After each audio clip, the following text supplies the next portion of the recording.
Jonas Dornelles mantinha sua mão firme exatamente 3 segundos antes de seu mundo colapsar.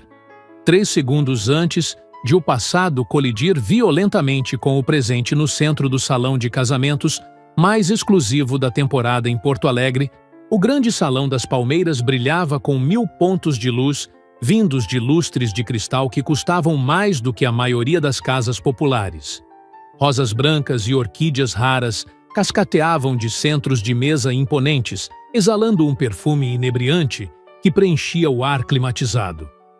Um quarteto de cordas tocava suavemente ao fundo, enquanto 200 pessoas da elite gaúcha celebravam a união do magnata da tecnologia Bernardo Cavalieri e da filantropa Valéria Silveira. Jonas estava ali apenas por obrigação profissional. Bernardo era um cliente em potencial para a Dornelles Arquitetura, o tipo de contrato que transformaria uma firma de sucesso em uma lenda viva do urbanismo brasileiro. Jonas tinha planejado uma aparição estratégica: apertar as mãos certas, trocar gentilezas calculadas e retirar-se discretamente. Ele pretendia estar em sua cobertura no bairro Moinhos de Vento às 9 horas da noite, acompanhado de uma dose de uísque puro e das plantas de seu projeto mais ambicioso. Ele não tinha planejado para o que aconteceu a seguir. Do outro lado do salão, movendo-se entre vestidos de grife e ternos sob medida, ele a viu. Noemi Ribeiro, a mulher que desaparecera de sua vida há 6 anos, sem deixar um rastro, sem um adeus, sem qualquer explicação que fizesse o menor sentido lógico. Ela usava um vestido verde esmeralda simples, que fazia sua pele morena brilhar sob a luz dos cristais. Seu cabelo estava diferente, mais curto, estilizado, em cachos macios, que emolduravam seu rosto de forma madura. Havia linhas finas ao redor de seus olhos que não existiam antes, sinais de exaustão, preocupação, ou talvez apenas a passagem implacável do tempo, que de alguma forma a tornara ainda mais deslumbrante aos olhos dele. O peito de Jonas apertou-se conforme as memórias inundavam sua mente como uma barragem rompida. Lembrou-se das noites tardias no centro comunitário onde se conheceram, das risadas dela, enquanto ele tentava sem sucesso ajudar crianças da 3ª série com projetos de arte. Ela costumava olhar para ele não como o bilionário Jonas Dornelles, mas apenas como Jonas, um homem falho, esperançoso e desesperadamente apaixonado. No entanto, o que fez seu sangue congelar e suas mãos tremerem fazendo o champanhe balançar perigosamente na taça de cristal foi a pequena menina segurando a mão de Noemi. A criança não parecia ter mais de 6 anos de idade. Usava um vestido de dama de honra, de um tom rosa antigo, com uma saia rodada que chegava aos joelhos. Ela tinha a pele morena como a da mãe e a estrutura óssea elegante de Noemi, mas aqueles olhos eram inconfundivelmente os dele. Eram os mesmos olhos âmbar dourados, uma tonalidade incomum que Jonas via no espelho todas as manhãs. O mesmo traço genético raro que corria na família Dornelles como uma assinatura escrita no código genético. Jonas assistiu paralisado enquanto Noemi se inclinava para sussurrar algo no ouvido da pequena. A criança assentiu com entusiasmo, seus cachos balançando com o movimento. Então, antes que Jonas pudesse processar o que estava acontecendo, antes que pudesse se mover ou sequer respirar, a menina soltou-se da mão da mãe e começou a correr. Não era um caminhar hesitante. Ela corria diretamente em sua direção, com um propósito claro, um reconhecimento vibrante e o tipo de certeza absoluta que apenas as crianças possuem antes que o mundo as ensine a duvidar de tudo. O salão parecia ter entrado em câmera lenta ao redor dele. Os convidados do casamento moviam-se como borrões coloridos. A música de Vivaldi executada pelo quarteto tornou-se um ruído distante e abafado. Tudo o que Jonas conseguia focar era naquela pequena pessoa tecendo seu caminho através da multidão elegante. O rosto dela estava iluminado por uma alegria pura, indo direto para ele como se soubesse exatamente quem ele era. como se tivesse esperado a vida inteira por aquele exato milésimo de segundo. Papai Jonas! Ela gritou sua voz alta e clara, cortando todas as conversas educadas nas proximidades. A taça de champanhe escorregou dos dedos sem força de Jonas. O tempo pareceu parar no batimento cardíaco, entre sua mão se abrindo e o cristal atingindo o chão de mármore polido. O som da explosão do cristal contra o mármore ecoou como um tiro no salão silencioso. O champanhe caro espalhou-se pelos sapatos de couro italiano de Jonas, mas ele não sentiu nada. Cabeças se viraram, conversas foram interrompidas no meio da frase e celulares começaram a emergir de bolsas e bolsos, capturando o escândalo iminente. Nada disso importava. Nada no universo importava. Porque aquela criança, aquela menina linda, que era claramente sua filha, colidiu contra suas pernas e envolveu seus joelhos com a força de alguém que esperou tempo demais por um abraço. "Eu te encontrei", ela disse olhando para cima com aqueles olhos impossíveis que refletiam o próprio rosto de Jonas. "A mamãe disse que você estaria aqui. Ela me mostrou sua foto muitas vezes. Eu fiz uma coisa para você." As pernas de Jonas quase cederam sob o peso da revelação. Ele estava vagamente consciente de seu sócio Ricardo aparecendo ao seu lado com uma expressão de choque controlado. Estava vagamente consciente dos murmúrios que se espalhavam pela multidão como ondas em um lago após a queda de uma pedra. Estava vagamente consciente de que seu mundo cuidadosamente construído, baseado em lógica e sucesso material, estava desmoronando em tempo real. Mas ele não conseguia desviar o olhar daquela criança. Ela estava puxando um pedaço de papel dobrado de uma pequena bolsa que pendia atravessada em seu peito.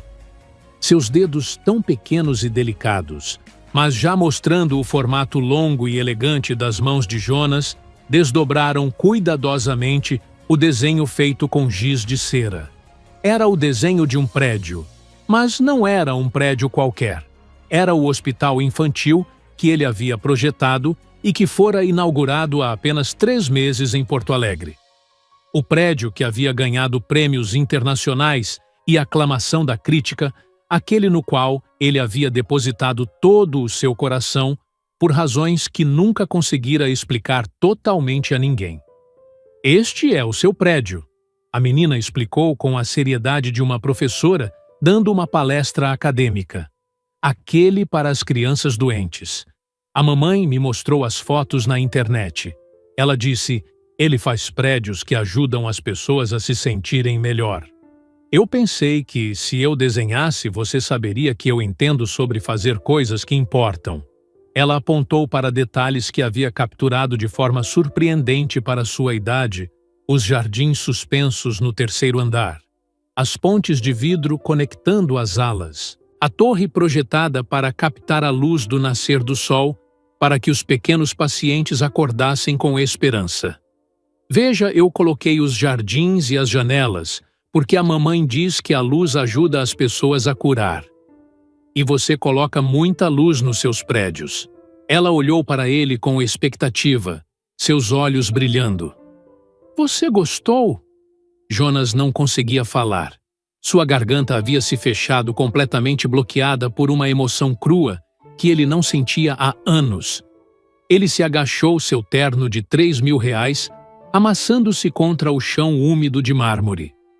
Seus sapatos de grife estavam em uma poça de champanhe e sua imagem e reputação que normalmente significavam tudo para ele foram completamente esquecidas. Nada disso se comparava a esse momento de conexão pura. "Qual é o seu nome?" Ele conseguiu sussurrar, embora sua voz soasse como se pertencesse a outra pessoa, um estranho rouco e vulnerável. A menina sorriu com uma radiância que poderia iluminar a cidade inteira. "Eu sou a Alice, Alice Jaime Ribeiro." Ela hesitou por um segundo e então acrescentou em um sussurro conspiratório, "Mas meu nome do meio é especial. A mamãe diz que é de alguém muito importante para você." alguém que entendia de prédios e de beleza e de integridade. O mundo de Jonas inclinou-se violentamente. Jaime. O nome de seu avô, Jaime Dornelles. O arquiteto que o criara depois que seus pais faleceram em um acidente. O homem que lhe ensinou que prédios eram mais do que aço e concreto. Eram promessas feitas em forma física. Jaime morrera quando Jonas tinha apenas 20 anos e a perda quase o destruíra. E Noemi se lembrara. Depois de 6 anos, depois de tudo o que os separara, depois do silêncio e da ausência, ela se lembrara das histórias que ele contava nas madrugadas sobre o avô que moldara seu caráter. Ela dera à filha deles o nome do homem que Jonas mais amara na vida. Sim, Jonas conseguiu dizer, sua voz falhando audivelmente, sob o peso da emoção. Jaime era o nome do meu avô. Ele me ensinou tudo o que sei sobre arquitetura, sobre criar espaços que realmente significam algo para as pessoas. O sorriso de Alice foi um bálsamo para sua alma ferida. Eu sabia. Eu disse para a mamãe, eu quero conhecer ele. Ela dizia, quem sabe um dia. Mas aí, fomos convidadas para cá porque a mamãe ajudou a irmã da Dona Valéria com umas coisas médicas, e elas disseram para virmos. E a mamãe disse, ele pode estar lá porque o Sr. Bernardo é seu amigo. Cada palavra era entregue com a certeza absoluta de uma criança que resolveu um quebra-cabeça complexo. E eu disse, nós temos que ir porque eu preciso conhecer meu papai. Cada palavra de Alice era como um golpe de martelo no coração blindado de Jonas. Aquela criança quis conhecê-lo, sabia sobre ele ouvira histórias e vira fotos. Ela desenhara seus prédios e compreendia a alma de seu trabalho, enquanto ele passara 6 anos acreditando que Noemi simplesmente decidira que ele não valia a pena. 6 anos pensando que ela seguira em frente, esquecendo-o completamente. No entanto, ela estivera criando a filha deles, mantendo sua memória viva, ensinando a pequena a amar um pai que ela nunca vira. Atrás de Alice e Noemi, finalmente os alcançou, movendo-se como alguém que se aproxima de um acidente inevitável. Seu rosto era uma tela de emoções conflitantes, terror, resignação, exaustão e, por baixo de tudo, algo que parecia um alívio profundo. Alice, querida, ela disse, sua voz mal se mantendo firme. Nós conversamos sobre isso. Você não pode simplesmente sair correndo atrás das pessoas, mesmo que tenha visto fotos delas. Mas não são pessoas, mamãe. A lógica de Alice foi simples e devastadora. É o papai Jonas. Você disse que ele estaria aqui. Você me mostrou quem ele era. Eu queria dar meu desenho para ele antes de irmos embora. Noemi fechou os olhos por um momento e uma única lágrima traçou um caminho solitário por sua bochecha. Eu sei, meu amor, mas não era assim que tínhamos planejado.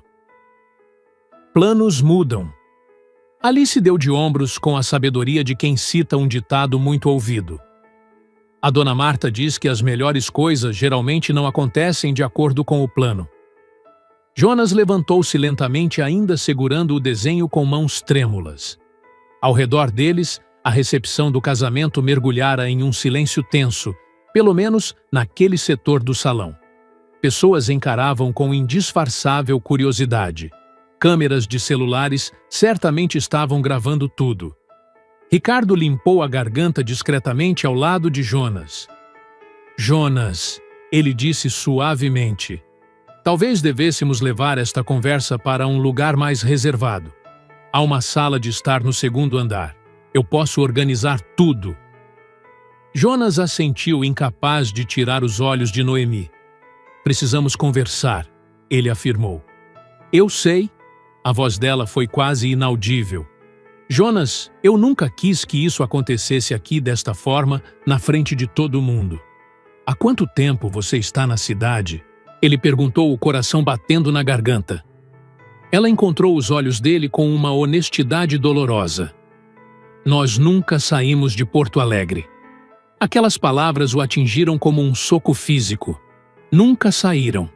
6 anos. 6 anos de investigadores particulares procurando em outros estados, convencido de que ela estaria em São Paulo ou no Rio de Janeiro. E ela estivera ali o tempo todo, criando a filha dele a poucos quilômetros de seu escritório. Ricardo os conduziu através do salão em direção a uma porta lateral, agindo como um escudo contra os olhares curiosos.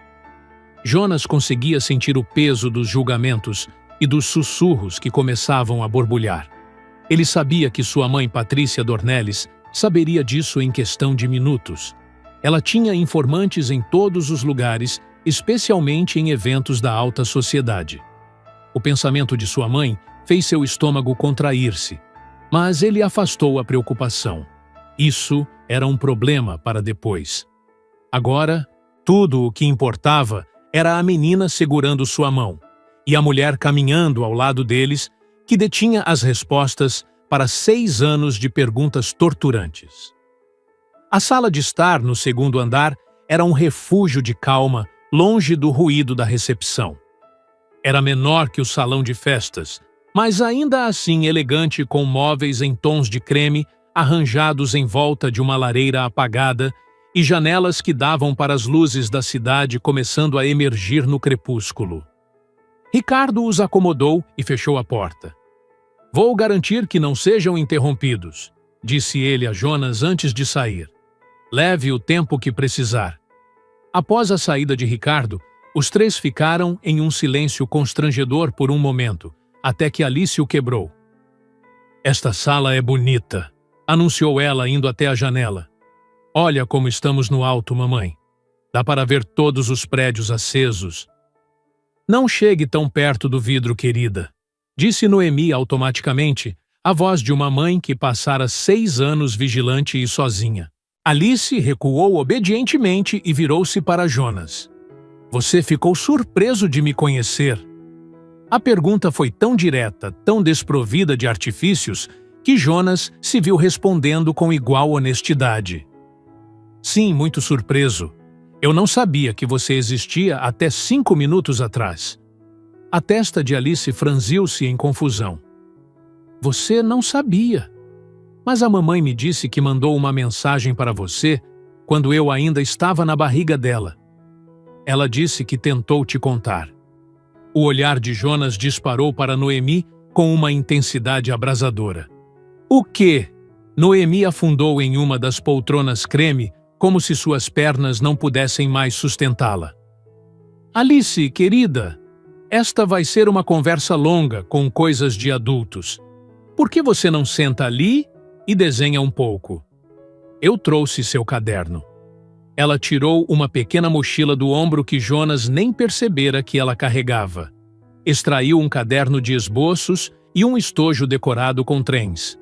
"Eu gosto de trens", Alice explicou a Jonas enquanto se acomodava em uma mesinha lateral.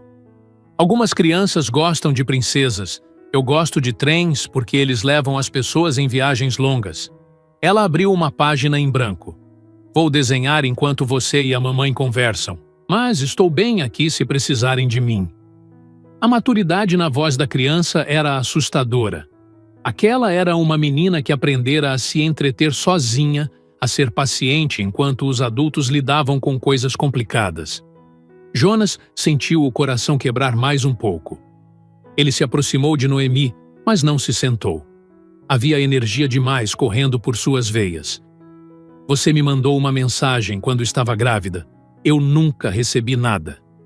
"Eu sei." A voz de Noemi soou oca. "Eu percebi isso mais tarde." Jonas agachou-se para ficar ao nível dos olhos dela. "Noemi, o que aconteceu 6 anos atrás? Por que você foi embora?" Ela olhou para ele com olhos que guardavam oceanos de dor acumulada. "Podemos esperar até a Alice dormir." Noemi sussurrou, olhando para a filha que parecia concentrada no desenho. "Ela parece ocupada agora, mas já passou da hora dela dormir. Ela vai apagar logo. Nesta conversa, Jonas, há coisas que eu não quero que ela ouça. Detalhes que não são apropriados para os ouvidos de uma criança de 6 anos." Como se respondesse ao comentário, Alice falou sem levantar a cabeça do caderno. Eu tenho 6 anos e meio. O meio é muito importante. Jonas sorriu apesar de tudo. Ela tem razão. O meio faz toda a diferença. Alice continuou o lápis movendo-se rápido. Eu conheço palavras difíceis. A mamãe diz que crianças aguentam a verdade se você contar do jeito certo, mas ela também diz que algumas coisas são negócios de adultos. Isto é negócio de adultos, não é sobre porque você não sabia de mim. Alice olhou para eles com seriedade. Sim, respondeu Noemi suavemente. Um negócio muito sério de adultos. Tudo bem? Alice voltou ao desenho. Eu posso esperar. Eu sou muito boa em esperar. As palavras atingiram Jonas como pedras. 6 anos de idade e já tão familiarizada com a paciência, com o silêncio, com a aceitação de que algumas perguntas não tinham respostas imediatas. Ricardo bateu suavemente a porta e entrou com alguns carrinhos de comida. Tomei a liberdade de pedir algo para comerem. Achei que a pequena estaria com fome. Funcionários entraram com pratos cobertos. Macarrão com queijo, frutas frescas e suco de uva para a criança e algo mais sofisticado para os adultos. Alice iluminou-se ao ver o macarrão. Ela se moveu para o sofá com a facilidade desinibida de uma criança faminta. Noemi ajudou-a a colocar o guardanapo no colo e serviu o suco. Pequenos gestos maternos que Jonas nunca testemunhara e que nunca recuperaria. 6 anos de momentos perdidos para sempre. Jonas forçou-se a comer alguns pedaços de algo que nem sentiu o gosto. Ricardo havia incluído uma garrafa de vinho e Jonas serviu uma taça para Noemi e para si mesmo. Ela aceitou agradecida, embora desse apenas pequenos goles. Alice comia com entusiasmo, tagarelando entre as garfadas sobre o casamento. O vestido da noiva era tão brilhante e o bolo tinha 5 andares. 5. A dona Marta diz que casamentos grandes são tradicionais, mas casamentos pequenos podem ser tão importantes quanto. É sobre a promessa, não sobre a festa. Ela tomou um longo gole de suco. Vocês vão casar. Jonas engasgou com o vinho. Noemi fechou os olhos por um instante. O que Jonas conseguiu dizer? Você é meu papai. A mamãe é minha mamãe. Eu li num livro sobre famílias que muitas vezes os papais e as mamães se casam. Então vocês vão. A lógica de Alice era blindada. Alice, Noemi disse gentilmente, é mais complicado do que isso. Por quê? Porque seu pai e eu não nos vemos há muito tempo. Temos muito o que resolver primeiro. Ah, Alice pareceu aceitar. Mas talvez depois que resolverem as coisas? Talvez. Veremos, disse Noemi com a voz embargada. Como previsto, Alice começou a demonstrar cansaço por volta das 8 horas da noite. Sua tagarelice diminuiu e seus olhos começaram a pesar. Ela subiu no sofá ao lado de Noemi e encostou a cabeça no ombro da mãe. Só estou descansando os olhos, murmurou ela. Não estou dormindo. Claro que não, Noemi respondeu suavemente, acariciando os cachos da filha. Em 5 minutos, Alice estava profundamente adormecida. Jonas tirou seu paletó e o entregou a Noemi, que o espalhou sobre a menina como um cobertor. Sua filha coberta com sua roupa dormindo pacificamente enquanto os adultos se preparavam para discutir os destroços de seu passado comum. Noemi levantou-se e moveu-se para o outro lado da sala, mantendo a filha à vista, mas criando distância suficiente para falar em baixo. Jonas a seguiu.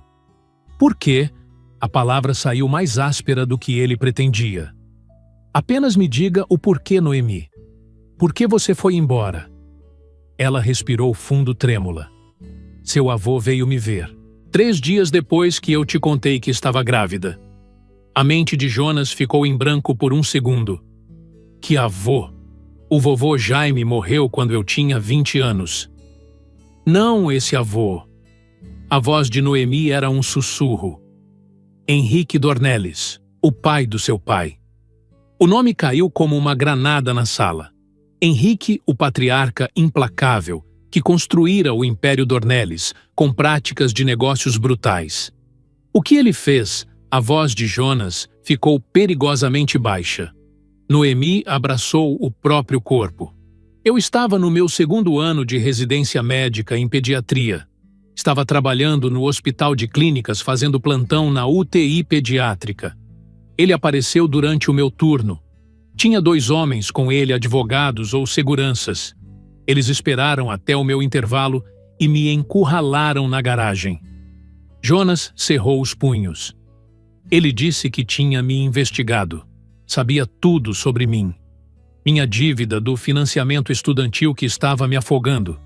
Sabia que minha irmã mais nova, Maia, tinha acabado de passar para a Faculdade de Artes, mas não podia pagar a mensalidade.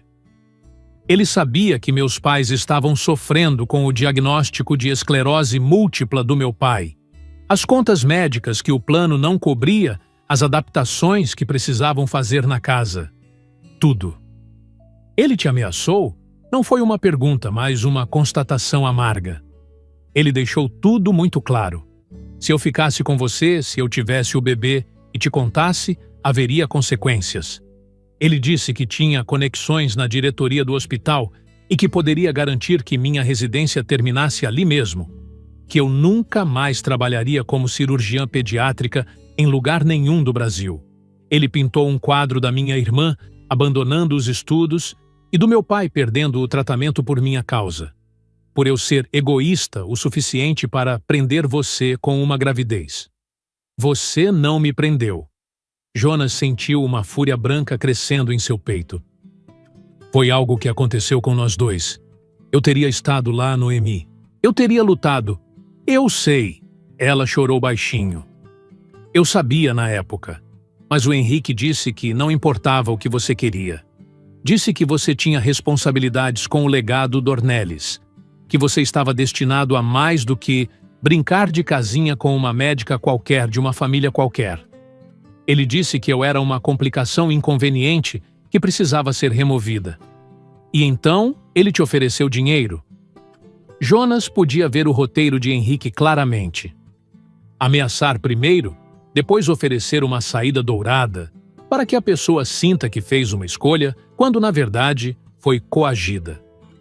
Dinheiro suficiente para quitar minhas dívidas, pagar os estudos da Maia e cobrir todo o tratamento do meu pai. Noemi continuou limpando as lágrimas. Tudo o que eu precisava fazer era desaparecer, nunca mais te contatar e nunca contar sobre o bebê. Apenas sumir. Jonas sentiu um gosto amargo na boca. E você aceitou? Não! Algo feroz brilhou no rosto dela. Eu mandei ele para o inferno. Eu disse que ia te contar tudo, mostrar exatamente o tipo de monstro que o avô dele era. Eu achei que o nosso amor era suficiente, Jonas. Achei que poderíamos lutar contra ele juntos. O que te impediu, então? O rosto de Noemi desmoronou em uma expressão de agonia pura. Naquela mesma noite, meu pai foi hospitalizado com uma crise gravíssima. Ele não conseguia respirar. Estava na UTI, onde eu trabalhava. Eu assisti meu pai lutando por cada sopro de ar, enquanto minha mãe desabava. Noemi soltou um soluço sufocado. O Henrique apareceu no hospital enquanto eu estava na sala de espera. Ele caminhou até mim calmamente e disse: "Isso foi apenas um aviso." Ele disse que da próxima vez meu pai poderia não ter tanta sorte. Que acidentes acontecem, especialmente com pessoas de saúde frágil. Jonas, eu tinha 26 anos e estava grávida e aterrorizada. Aquele homem tinha dinheiro e poder ilimitados. Ele provou que podia atingir minha família em questão de horas. O que eu deveria fazer? Como eu poderia lutar contra aquilo colocando a vida do meu pai em risco? Jonas sentiu uma vontade avassaladora de socar a parede e de gritar até que sua garganta sangrasse. Mas em vez disso, ele se aproximou de Noemi e a puxou para seus braços. Ela desabou contra seu peito, soluçando 6 anos de culpa e medo acumulados. "Eu sinto muito", ela sussurrou. "Eu tirei sua filha de você. Eu roubei 6 anos e sei que nunca poderei devolver. Mas eu não sabia o que mais fazer para protegê-los. Você sobreviveu. A voz de Jonas saiu rouca. Você protegeu sua família. Você fez o que achou necessário no meio de um pesadelo. Eu tentei te mandar uma mensagem depois que a Alice nasceu. Noemi disse, afastando-se um pouco para olhá-lo. Criei um e-mail novo que o Henrique não conhecia. Mandei fotos, expliquei tudo, mas a mensagem voltou. Percebi depois que seu e-mail corporativo tinha mudado, ou talvez ele tivesse bloqueado qualquer comunicação vinda de mim. Eu juro que tentei. Jonas acreditava nela. Conseguia ver a verdade escrita em cada linha de seu rosto cansado. Por que você não tentou de novo depois que o Henrique morreu? Ele perguntou. Noemi estacou confusa. O Henrique morreu. Há 2 anos, um derrame maciço. Foi notícia em todos os jornais financeiros. Noemi estremeceu. Eu parei de seguir notícias sobre os Dornelles. Doía demais ver sua foto ler sobre seu sucesso e saber que eu tinha escolhido me afastar de tudo. A revelação foi um golpe para ambos. Ela estivera vivendo em um blackout de informações autoimposto para se proteger da dor, sem saber que a ameaça que pairava sobre sua cabeça fora removida há 2 anos. Mesmo se eu soubesse, Noemi continuou em voz baixa. Como eu me aproximaria? Como se liga para alguém depois de 6 anos e diz: "Ah, a propósito, você tem uma filha?" Eu tinha pavor de que, se eu voltasse à família, Dornelles usasse o poder que ainda tem para tirar a Alice de mim. Eu nunca deixaria isso acontecer, Jonas afirmou, com uma determinação que gelaria o sangue de qualquer um que ousasse desafiá-lo. Mas você nem sabia que ela existia. Noemi pontuou com uma lógica triste que o calou por um momento. A Alice decidiu por nós hoje, Noemi disse olhando para a pequena adormecida. Ela viu sua foto no programa do casamento. Bernardo é seu amigo, e ela ligou os pontos. Ela tem sua determinação, Jonas. Quando decide algo, ela faz. Jonas caminhou até o sofá e olhou para sua filha. O peito dele se expandiu com um sentimento novo, uma mistura de orgulho e uma necessidade feroz de proteção. O que acontece agora? Noemi perguntou, a incerteza voltando a dominar sua voz. Agora vocês vêm para casa comigo, as duas. Noemi começou a protestar, mas Jonas ergueu a mão. É tarde. A Alice está exausta. Minha casa tem um quarto de hóspedes pronto. Não estou pedindo para você se mudar hoje, nem estou tentando apressar nada que você não queira. Mas eu acabo de descobrir que tenho uma filha. Eu quero fazer o café da manhã para ela amanhã. Quero que ela seja a primeira coisa que eu veja ao acordar. Apenas me dê essa manhã, Noemi. Ela buscou no rosto dele qualquer sinal de raiva ou julgamento, mas encontrou apenas um homem redescobrindo sua própria humanidade. Tudo bem, ela sussurrou. Uma noite. E depois resolvemos o resto. Jonas pegou Alice no colo com uma delicadeza infinita. Ela mal se mexeu, apenas murmurou algo incompreensível e se aninhou contra o peito dele. Jonas sentiu o batimento cardíaco da menina contra o seu, um ritmo constante e forte, que parecia sincronizar seu próprio coração com o dela. Eles saíram por uma porta lateral para evitar os paparazzi, que certamente já cercavam a entrada principal. Ricardo já havia providenciado o carro. O trajeto até o bairro Moinhos de Vento foi feito em silêncio absoluto. Jonas dirigia com uma atenção redobrada, como se estivesse transportando o tesouro mais frágil do planeta. Ao chegarem em sua cobertura, um duplex ultramoderno de vidro e aço, Noemi olhou ao redor com admiração e uma certa tristeza. Sua casa é linda, muito parecida com você, mas é muito vazia. Eu mergulhei no trabalho depois que você se foi, Jonas admitiu enquanto subiam o elevador. Projetei este lugar como uma vitrine de sucesso para provar que eu estava bem sozinho. Não funcionou. Ele acomodou Alice no quarto de hóspedes. Noemi o ajudou a cobri-la e ambos ficaram parados na porta por um longo tempo, apenas observando o movimento suave do peito da menina enquanto ela respirava. Naquela noite, Jonas não conseguiu dormir. Ele ficou sentado em seu escritório, revisando as plantas do hospital infantil, vendo agora cada detalhe com novos olhos. Ele projetara aquele prédio como um monumento ao amor que perdera, sem saber que o fruto desse amor estava desenhando aquele mesmo hospital em um apartamento modesto do outro lado da cidade. Pela manhã, o sol de Porto Alegre inundou a sala de estar. Jonas estava na cozinha tentando fazer panquecas, algo que ele não fazia há anos. Alice apareceu na porta da cozinha, ainda com o vestido de dama de honra amarrotado os cachos selvagens e os olhos esfregando o sono. "Você ainda está aqui", ela disse com uma ponta de maravilha na voz. "Eu achei que talvez tivesse sonhado com você." Jonas sentiu um nó na garganta. "Eu sou real, e estou aqui. E estou tentando fazer panquecas porque sua mãe disse que você gosta." Alice aproximou-se e subiu em um banco da bancada. "A mamãe faz panquecas em formato de trem. Você sabe fazer." Jonas sorriu uma expressão genuína que raramente aparecia em seu rosto. "Eu ainda não sei, mas sou um arquiteto. Se você me ensinar a estrutura, eu posso aprender a construir uma panqueca-trem." Os 6 meses seguintes foram uma jornada de reconstrução lenta e cuidadosa. Jonas aprendeu que ser pai não era sobre grandes gestos financeiros, embora ele tivesse garantido que Noemi nunca mais precisasse se preocupar com uma conta médica ou mensalidade escolar. Ser pai era sobre estar presente nas terças-feiras de manhã para levar Alice à escola, era sobre aprender que ela odiava brócolis, mas amava espinafre, e que tinha um medo secreto de trovões. Ele passou a frequentar os jogos de futebol da escola, onde Alice corria com um entusiasmo que compensava sua total falta de coordenação motora.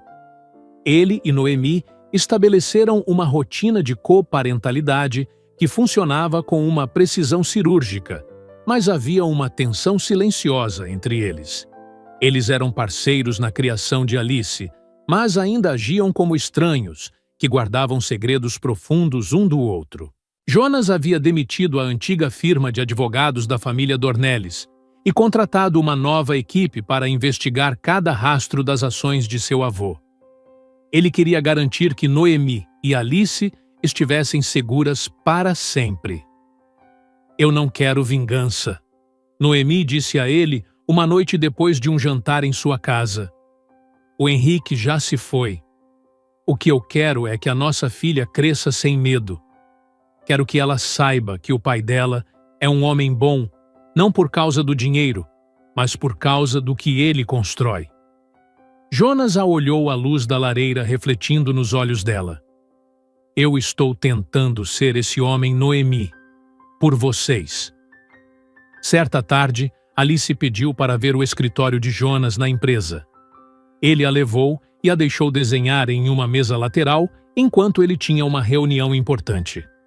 Quando voltou, encontrou Alice conversando seriamente com Dona Marta, a bibliotecária da escola, que Noemi convidara para o evento da fundação. "A Dona Marta diz que o tempo é como um rio", explicou Alice a Jonas. "Você não pode nadar na mesma água 2 vezes, mas pode aprender a nadar melhor na água nova." Jonas sorriu para a senhora idosa que o observava com um olhar perspicaz. "Ela é uma criança especial, Sr. Dornelles. Cuide bem dela. Oportunidades de consertar o passado são raras como diamantes." Jonas finalmente tomou a decisão de pedir Noemi em casamento, mas desta vez ele não planejou um evento suntuoso. Ele esperou por um momento real. Foi em um domingo nublado no Parque Farroupilha, onde Alice corria atrás de bolhas de sabão. "Noemi", ele disse sentando-se ao lado dela no banco de madeira. "Eu passei 6 anos construindo prédios que alcançam o céu, mas minha vida estava no chão. Você e a Alice são os únicos projetos que realmente importam para mim. Eu sei que o que tínhamos foi quebrado, mas eu adoraria passar o resto da minha vida construindo algo novo com você. Você aceita casar comigo de novo?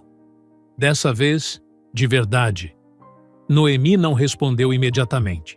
Ela olhou para a filha, depois para Jonas e viu o homem que ele se tornara menos arrogante, mais atento, visivelmente dedicado. Sim, Jonas.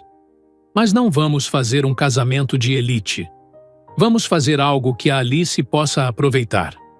O casamento aconteceu 2 meses depois, no mesmo centro comunitário onde Noemi trabalhava. Foi uma cerimônia simples para 50 pessoas, cheia de risadas e crianças correndo. Alice foi a dama de honra oficial, e no meio da cerimônia, ela interrompeu o padre para dizer: "Agora somos uma família de verdade, não é?" O salão inteiro explodiu em aplausos emocionados. Jonas percebeu que a verdadeira riqueza não estava em seu saldo bancário, mas naquelas mãos pequenas segurando as suas. Anos depois, Jonas estava sentado na varanda de sua nova casa, uma residência que ele mesmo projetara para ser cheia de luz-madeira e jardins internos, um verdadeiro lar. Noemi estava ao seu lado, e eles observavam Alice agora, uma adolescente brilhante, discutindo planos de faculdade com sua irmã mais nova, Graça, que nascera 2 anos após o casamento. A vida havia seguido seu curso curando as cicatrizes com o tempo, embora as memórias do passado servissem como um lembrete constante da fragilidade da felicidade. Jonas nunca esqueceu a lição que aprendera naquela noite, no salão de casamentos, que a vida não espera pelos nossos planos perfeitos e que a coragem de uma criança pode mudar o destino de uma linhagem inteira. A história que vivemos não é apenas uma sequência de fatos, mas uma tapeçaria de escolhas e renúncias. Para quem já viveu o suficiente como eu, entende-se que o tempo é o senhor de todas as razões, mas o perdão é o mestre de todos os recomeços. Muitas vezes, carregamos fardos de mágoas que não nos pertencem, herdados de outros, ou cultivados em solo de mal-entendidos. O que Noemi fez foi um ato de sacrifício supremo, algo que apenas o coração de uma mãe compreende plenamente. Abrir mão do próprio amor para garantir a segurança daqueles que ama. E o que Jonas fez ao reencontrá-la foi o maior desafio de um homem de poder despir-se da arrogância e aceitar que a maior construção de sua vida não seria feita de concreto, mas de paciência e reparação. A vida nos ensina, através das dores e das alegrias, que o agora é o único terreno onde podemos plantar esperança. Não podemos mudar os 6 anos de ausência, as noites em claro, ou as perguntas sem resposta de uma criança. No entanto, podemos decidir como os próximos 60 anos serão vividos.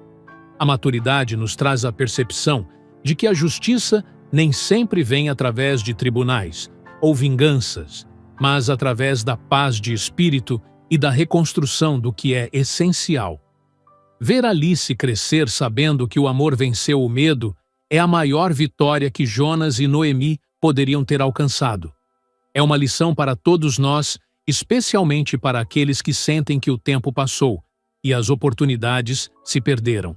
Nunca é tarde demais para correr em direção a alguém e dizer: "Eu te encontrei".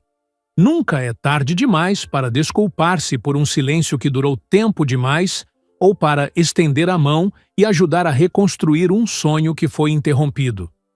A humanidade da nossa existência reside justamente na nossa capacidade de recomeçar a partir dos escombros. Jonas e Noemi não voltaram a ser os jovens de 20 anos que se conheceram no centro comunitário. Eles se tornaram algo muito melhor, adultos que conhecem o valor da lealdade e que entendem que uma família é construída um tijolo por vez, com honestidade e afeto. Que possamos, como eles, ter a sabedoria de Dona Marta e a coragem de Alice para reconhecer o que realmente importa antes que as luzes do salão se apaguem. Porque, no fim das contas, a arquitetura mais bela é aquela que abriga o amor, sem medo e sem barreiras.